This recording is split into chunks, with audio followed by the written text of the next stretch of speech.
Hello বন্ধুরা, গ্রীষ্মকাল এসে গেছে এবং এই সময়ে আমরা সকলেই একটি খুব সাধারণ সমস্যার মুখোমুখি হই, পানিশূন্যতা।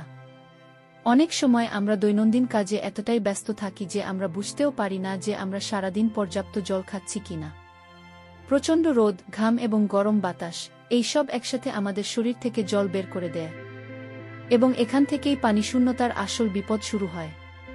শরীরে জলের অভাব আমাদের মাথা ঘোরা, ক্লান্তি, মাথা ব্যথা, শুষ্ক মুখ এবং ক্রমাগত অস্বস্তি বোধ করতে পারে। এগুলি পানিশূন্যতার ছোট ছোট লক্ষণ যা আমরা প্রায়শই উপেক্ষা করি।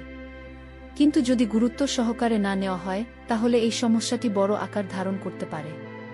তাই আমরা আপনার জলের পরিমাণ পরীক্ষা করার জন্য একটি সহজ সমাধান শেয়ার করছি, মিডউইকের আমি কি যথেষ্ট জল খাচ্ছি।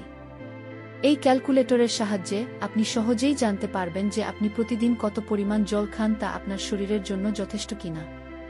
ক্যালকুলেটরের লিঙ্কটি বর্ণনায় দেওয়া আছে, তাই এটিতে ক্লিক করুন এবং একবার ক্যালকুলেটরটি ব্যবহার করুন। আমাদের শরীরের ছোট বড় প্রতিটি কাজের জন্য জল খুবই গুরুত্বপূর্ণ।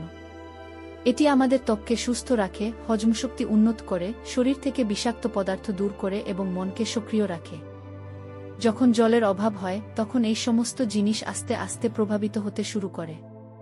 তাই সব বয়সের মানুষের জন্য তাদের শরীরের কতটা জলের প্রয়োজন তা জানা খুবই গুরুত্বপূর্ণ। তাই বন্ধুরা, এই গ্রীষ্মে ডিহাইড্রেশনকে হালকাভাবে নেবেন না।